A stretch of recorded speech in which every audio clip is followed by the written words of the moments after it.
and welcome to show number 7 of Buy In Brisbane. This time we're coming to you live from in the studios at 4BC. You and I have been here a few times, Shannon. Yeah, no, it's always good to be back at 4BC. It's nice. And this time we're doing television, not radio. Yeah, well, we've got a head for radio, but Actually, we've had a bit of mail about that. The head for radio thing. Yeah, well, I have. I think you look okay. Okay, so what's coming up in this show? We're going to have our market update in just a moment. Shannon will give us that. Our feature guest and our feature suburb, Shannon, is Nundah. James Clark from Ray White Nundah is going to join us. Yeah, our answer to the Altman brothers. We've got the Clark brothers in. Yeah. Well, one of the Clark brothers. One of the Clark brothers. One was Anthony is sick. Crook. So all the best, Anthony. Sorry you couldn't join us. Maybe next time. Our feature guest is Grace, and our roving reporter, Brett Warren, caught up with Grace. Yeah, Grace is the Minister of the Palaszczuk government for industrial relations, racing and multicultural affairs. But at this point in time? Because we're currently waiting an election. That's right. But we caught up just to principally talk about the Cross River Tunnel, and that's begun. There's been work that's begun with the drilling works in Wollongabba, and I think it'll be a really good boost for Brisbane in the amenity it provides and transport options. It was an initiative from the LNP government, wasn't it? I think so, but whatever side of government gets in, let's hope it continues. That's right, they pushed ahead with it, so full marks to them. Our question comes from Ralph. We'll deal with that a little bit later, and your comment today, I think, really fits your personality. Oh, thank you. Because you're talking about taking action. Taking action. He's the original action man, this guy. Action is a success. Success is an action sport, so... Yeah, and we'll talk about that as our comment. All right, let's get into the market update. What have you got? Oh, just before market update, Kevin, I was at a coffee shop on my way here this morning and I found this publication, Places, which is an initiative of Place Real Estate. And what took my interest is they've just outlined to their readers where the best places for a walk to see a sea of purple jacarandas in full bloom, which is, as you know, as a local Brisbane resident, it's that time of year where the jacarandas are out. And to mention a few, you've got the Dockside Walk at Kangaroo Point, you have New Farm Park, of course, is a big one, and UQ at St Lucia. But there's much more there, so check that out. It's a good initiative of Place Real Estate, and it has a lot of their current listings as well. I'm really disappointed actually because my suburb's not mentioned, and then we've got a jacaranda in our backyard. Oh, there you go. And they are fantastic. And it's amazing how this time of year they just the bloom comes out and it does look beautiful. Yeah, fantastic. Okay, market update. Yeah, so the market update, this show comes from CoreLogic. And what we've seen in the last 3 months is for houses, there's a median price of $528,500 for Greater Brisbane, and units are coming in at around about that $388,000. Gross yields are still at 5.2 for units and a bit lower for houses at 4.2. But what's interesting is also that the average rents are about 410 for houses and 380 for units. Tim, how's that trending? Yeah, it's pretty steady there. It's only showing about 1.2% growth for the year so far. But Sydney slipped into reverse territory. So there's only a few cap cities that are still positively trending, and Brisbane's one of them. And also Brisbane's outperforming in as far as interstate migration and job creation. It's taking the lead out of all the other states. In fact, of all the new jobs that have been created in the last 3 months, Queensland is responsible for 31% of them. So that's a good news story because it's been a missing ingredient in our market. And we've got to keep promoting that too, because already there's a lot of word in the media about how the market is starting to slow. So, Brisbane just seems to continually improve, albeit quite slowly and quite, consistently. But isn't it funny how we always look at the real estate market and take a national perspective? When it was booming in Sydney and Melbourne, and then they'd compare Queensland with it, which was still growing, but not as strong. So now they're talking about the market slowing. So I think we've got to keep pushing that message that the Brisbane market is solid, has been for decades, and will likely continue to be that way. Yeah, definitely. You might call slow and consistent boring, but for me as an investor, I prefer that than a roller coaster ride. Yeah. Which is where you have to pick the market. That's right. To be quite frank. So that's the market update for this week, this show, and we move on to our suburb focus. We're going to take you to Nundah right now. Here's a snapshot on the Nundah market. 87 sales in the last 3 months and a very healthy median house price. Units, of course, right across Brisbane being much more affordable, and in Nundah, $410,000. And here's a snapshot of some of the affordable properties in Nundah. Houses around $500,000 and very affordable units. And if you're looking to buy in Nundah, a wide choice, 126 homes advertised last month alone. Days on market, 46 days, still very healthy, and a holding period of 10.5 years. There you go, one of Brisbane's most affordable suburbs, Nundah. Contact Brett Warren if you want a bit more information.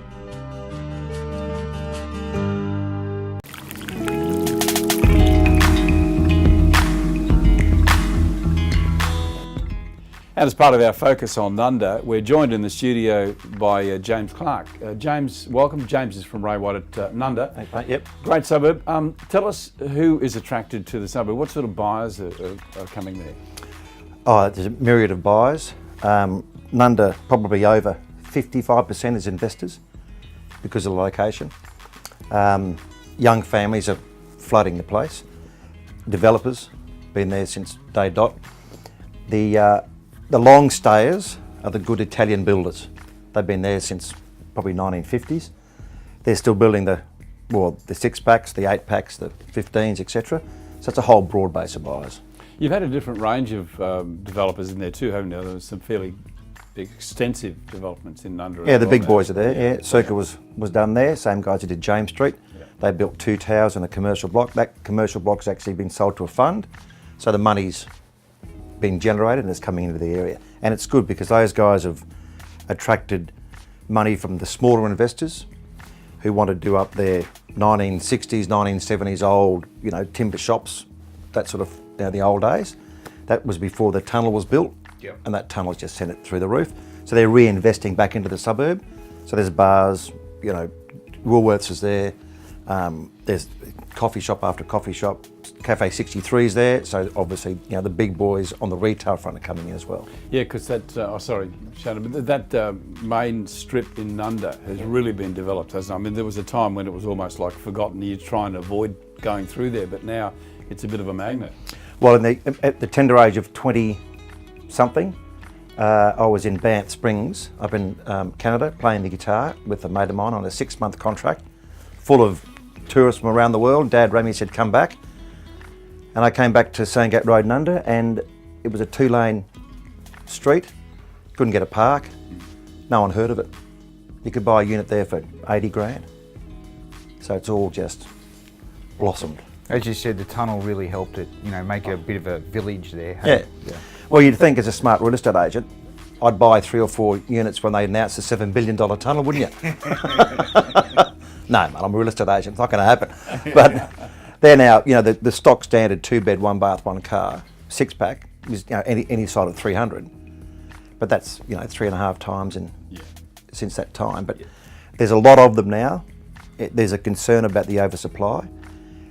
But that can lead into a discussion about how investors buy, what they're actually paying for a unit, what the contract says, the stamp duty they pay, and after 18 months they give it back to us and they say, why has it dropped dramatically? And then you get into that discussion about, well, 30 grand or 20,000 of that price went to develop on somebody else. Yeah. And I vehemently oppose it. And when we have that discussion with people, it's not pleasant. Yeah. Talking about value, what do we get in Nundah now for 700,000? We've sold one recently in Vernon Street, which is a popular street on the eastern side of Sandgate Road. 2-bedroom Queensland, or little cottage, probably 95 years old. Beautifully presented by the owners, 701,000, 2-bedroom, 2-bath, no car, but lots of space down the back. 701 went to a lovely young couple, so that's the benchmark. You'd get a renovator on a 400 square metre block for roughly the same sort of money. But it's a suburb that if you pick the right time to come in and you build the right sort of home or you renovate it, it'll just fly. From the property clock perspective, I think Nundah's about 6. So it's got another 50%, lot of upside there. Yeah. What's the type of property that you could sell 10 times over that would be, really? Yep. Queenslanders, cottages, people love it. Where do you have to go in Nundah to find those? Off the beaten track? No, but they're all there. Well, see, Nundah's the oldest suburb in Brisbane, one of the first. And the indigenous culture was there with the Germans. They started it, and they've carved up the land, and they put Queenslanders everywhere. So they're everywhere. They're in all parts of Nundah, even in the big sort of unit apartment areas. You'll drive down the street, see a couple of big tall blocks, and smack bang the middle of it, 1911 3-bed timber Queenslander. And I want to try and protect those, but that's getting harder. So for our viewers, Nundah's just perfectly positioned in between sort of the airport and CBD on the northern side of the river. But James, is there any evidence of oversupply, especially with the apartments there in Nundah? It is. I can answer that question by including a few other suburbs around the area, so Chermside, where it was just unit after unit. There's a couple of big holes in the ground where the cranes haven't come in, so they're waiting. The rate per square metre is dropping a bit from $1,200 a square metre for land for developers down to $1,100, but the developers are pipelining that. So it's stalled a bit, and the developers want us to sell out, get us back up to speed again, and then away we go. We'll list 6 next week on a brand new development. They'll go well because they're very good but different designs, and not the small type, you know. Pokey. Yeah. Well, that's right. Thanks for saying that, 'cause that's correct. These are massive, which is great. So they've thought about it. So yeah, there's oversupply there, and what happens is it's got a ripple effect. So as the ones that are 12 months or 18 months old, that people have bought in the peak, they're starting to squeeze. So the 400s are now worth 375. The 375 is worth 350, and it just goes down. But the bellwether, the Telstra share of Nundah is a 2-bed, 1-bath, 1-cart, late 70s, early 80s brick. Either side of 300,000 forever and ever, with about a 5% yield. Okay, it's good. Good on you, James. Thanks for joining us. No problem, mate. Great to see you. Thanks, James. Thanks for coming in.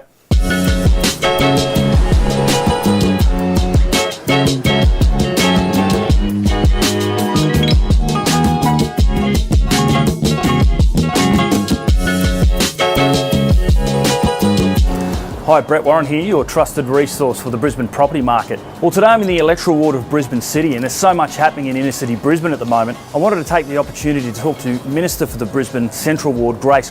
Today we're going to be talking about a number of issues, but in particular the expansion of the Royal Brisbane Hospital and the introduction and upgrading of the Hurston Quarter. I'm excited to listen to what Grace has to say, so let's go and have a chat.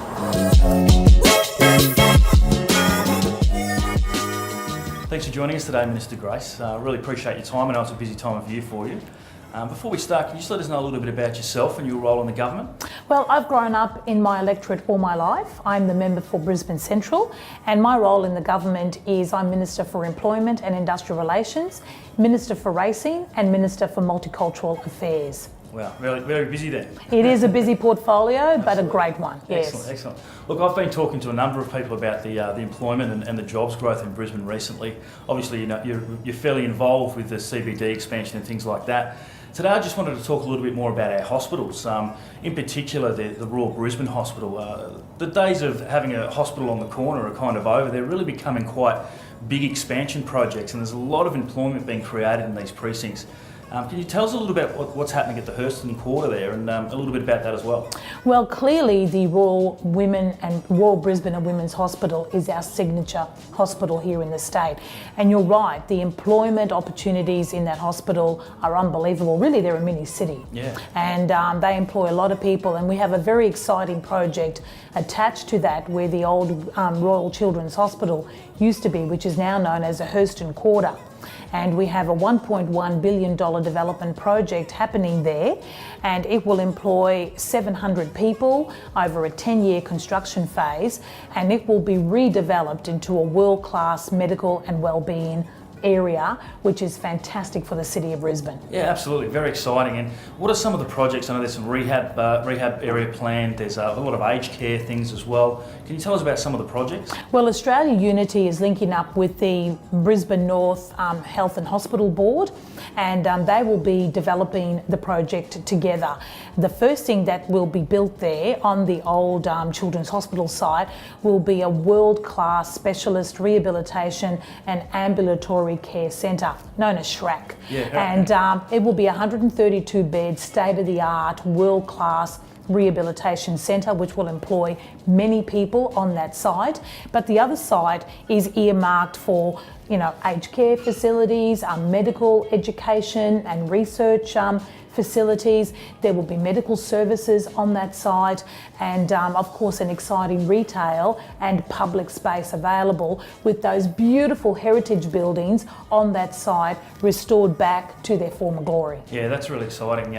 Hurston's been a bit of a sleepy kind of suburb, hasn't it? But I think this is really going to put it on the map, and these kind of projects are really transforming Brisbane and bringing it into a new world city. What are these kinds of things going to do for jobs growth and our economy in general?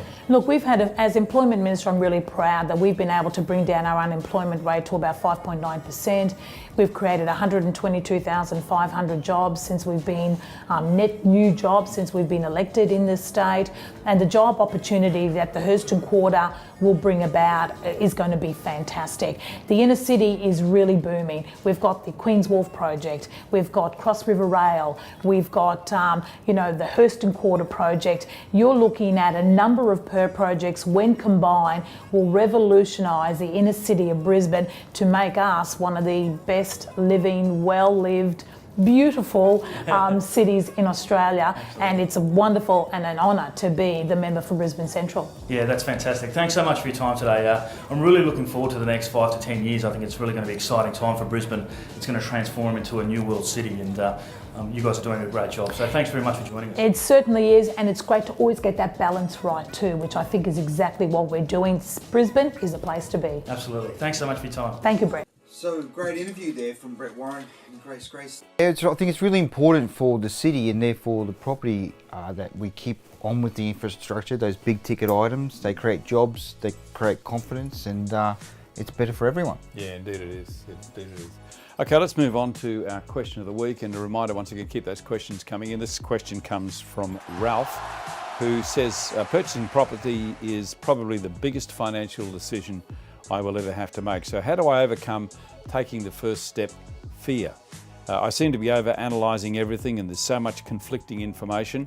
My parents own a home. They have a small mortgage, I understand, and they are saying that it's too risky to be investing in property right now. I don't know what to do. Ralph? Get a mentor. Yeah. Get a mentor, Ralph. Talk to someone other than your parents that have been there, done that, and are successful. And it's an action sport. So sometimes the worst advice is the advice that's for free that people around you are giving. Find someone who you would admire as an investor, who's willing to give their time, and talk to them, and they'll give you the right advice. But for what it's worth, the best time to plant a tree was 20 years ago. So if you've got the deposit in place and your job prospects are safe, it's probably a good time to invest. And sometimes you just have to filter out the noise of well-meaning people around you that might be holding you back. Not consciously, but they just Yeah, I like that comment you made about the people you listen to. Make sure you listen to people who are doing it right now, because as you said, the loudest noise will come from those who don't. And the other thing too, Shannon, is that friends and relations mean well, and they try and stop you from making mistakes, or what they perceive to be a mistake. So they'll nearly always give you that conservative type advice. So just be careful. The other thing too is join a mental group, or join a group of like-minded people who will actually help you overcome that. Yeah, it could be just a cup of coffee even as well. But winners play the game to win, and sometimes losers play not to lose, and I think that's worse. That's worse. Very good. I've never heard you say that. Oh, well, that's I'm excellent. full of surprises. Yes, you are indeed. And here's another surprise, because our comment of the week, comment of the show, coming from Shannon. Yeah, I think this comes from this week where we had this really great opportunity. It was a contract that was going to crash, and the property was, a bit of a secret. And we had a buyer that just wasn't prepared and wasn't ready with his credit. And that sort of extra conditions meant we missed out. So I see all the time investors that are ready and can go unconditional, and they've got their finance all done. The more prepared they are, the better they buy the properties. They buy it for less. It's not necessarily top dollar that gets you the purchase. It's whoever's ready to complete. And there's all different scenarios where they've bought elsewhere, or they need to sell or they're getting divorced, just be prepared. Be prepared to take action. Yeah, very good advice. And on that note, we're going to have to leave you. That's the end of the show. A big show lined up next time because our special guest will be Antonio Mercarella. And that'll be our last show for this. It will indeed, yes, our last show before Christmas. Antonio Mercarella, of course, from the REIQ, and we'll be asking her to tell us what her wish list would be for next year for the property market in Brisbane and Queensland. Looking forward to that. And I'm looking forward to seeing you again next time. Thanks, Kevin. It's been great having you with us. Thank you very much for your support. Keep those questions coming in, and we'll see you next time right here at Buy In Brisbane. See you then, Shannon. Thanks, Kevin. Thanks for coming. Hit it.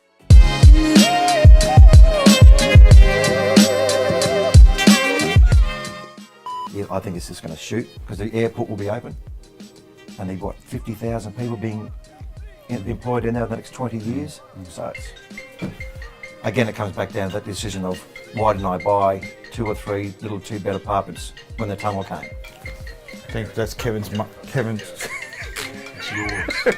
Sorry. If I've told you once, I've told you 1,000 times. Mine was on silent. So that was mine. Are we going to get an edit there, or do you want to go back and ask that question It's a again? good blooper, yeah. Oh, yeah. I'll ask that Did you question keep again. rolling? Yeah. Yeah, good. Yeah. Good. Yeah, it was Kevin's phone. Yeah. A few outtakes there, mate. Oh, yeah. You blamed him straight away. That's why you did it.